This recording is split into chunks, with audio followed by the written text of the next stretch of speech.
بسم اللہ الرحمن الرحیم۔ اللہ سبحانہ و تعالیٰ کے بابرکت نام سے شروع، جو بڑا مہربان اور نہایت رحم کرنے والا ہے۔ السلام علیکم۔ بیمار کی عیادت کی فضیلت۔ حضرت ثوبان رضی اللہ عنہ سے روایت ہے کہ رسول اللہ صلی اللہ علیہ وآلہ وسلم نے ارشاد فرمایا، مسلمان جب اپنے بھائی کی عیادت کرتا ہے تو واپس آنے تک وہ جنت کے تازہ پھلوں کے چننے میں مصروف رہتا ہے۔ بیمار شخص کی عیادت کرنا بڑے اجر و ثواب کا عمل ہے، اور رسول اللہ صلی اللہ علیہ وآلہ وسلم نے ہر مسلمان کے ذمے دوسرے مسلمان کے جو حقوق بیان فرمائے ہیں، ان میں بیماروں کی عیادت بھی شامل ہے۔ مریض کے پاس بیٹھ کر اس کی دل جوئی کرنا اور اس سے حوصلہ افزا باتیں کرنا سنت ہے۔ بیمار کی عیادت کرنا مسلمانوں کے باہمی حقوق میں سے ایک ایسا حق ہے جس سے ان میں آپس میں الفت اور محبت پیدا ہوتی ہے، ان کے درمیان ربط و تعلق میں اضافہ ہوتا ہے اور ایک دوسرے کے بارے میں احترام کا جذبہ پروان چڑھتا ہے۔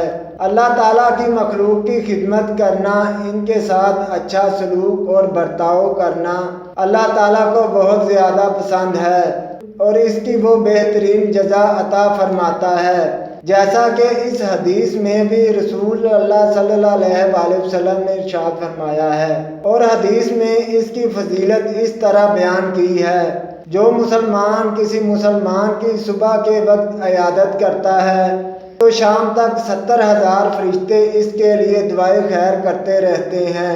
اگر شام کے وقت عیادت کرتا ہے تو صبح تک 70,000 فرشتے اس کے لیے دعائے خیر کرتے رہتے ہیں اور اس کو جنت کا ایک باغ بھی عطا کیا جاتا ہے۔ رسول اللہ صلی اللہ علیہ وآلہ وسلم کا مستقل معمول تھا کہ اپنے ملنے جلنے والوں میں سے کسی کی بیماری کی اطلاع ملتی تو اس کی عیادت کے لیے تشریف لے جایا کرتے تھے۔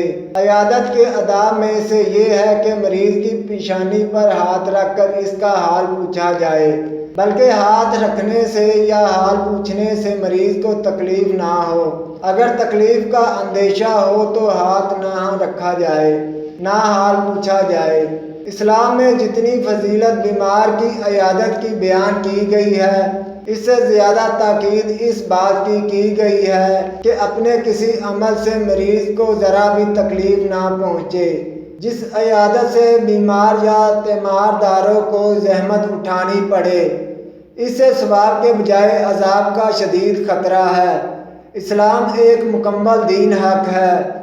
اس نے اپنے ماننے والوں کی عبادت کے ساتھ ساتھ زندگی کے ہر شعبے میں بھرپور رہنمائی فرمائی ہے۔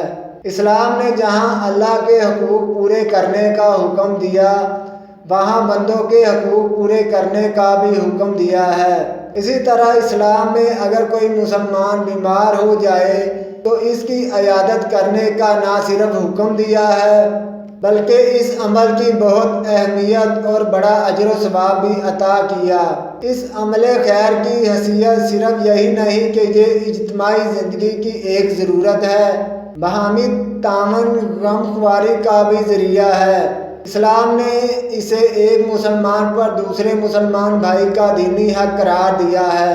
چنانچہ سرکار دو جہاں رسول اللہ صلی اللہ علیہ وآلہ وسلم نے ارشاد فرمایا، ایک مسلمان کے دوسرے مسلمان پر 6 حقوق ہیں، جن میں سے ایک حقوق یہ بھی ہے جب کوئی بیمار ہو جائے تو اس کی عیادت کی جائے۔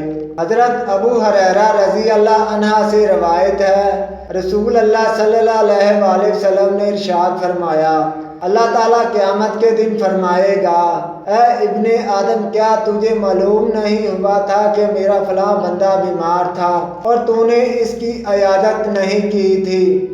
اگر تو اس بیمار بندے کی عیادت کرتا تو مجھے یعنی میری رضا کو اس کے پاس پاتا، یعنی تو اللہ کی خوش نبوتی اور رحمت کا مستحق قرار پاتا۔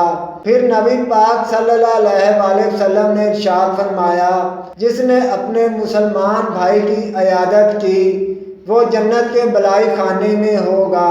حضرت ابو ہریرہ رضی اللہ عنہ کا بیان ہے کہ کہ نبی کریم صلی اللہ علیہ وسلم نے ارشاد فرمایا، جب کوئی بندہ اپنے مسلمان بھائی کی عیادت کرتا ہے یا اس سے ملاقات کے لیے جاتا ہے تو ایک فرشتہ آسمان سے پکارتا ہے، تم اچھے رہے، تمہارا چلنا اچھا رہا، تم نے جنت میں اپنا ٹھکانہ بنا لیا۔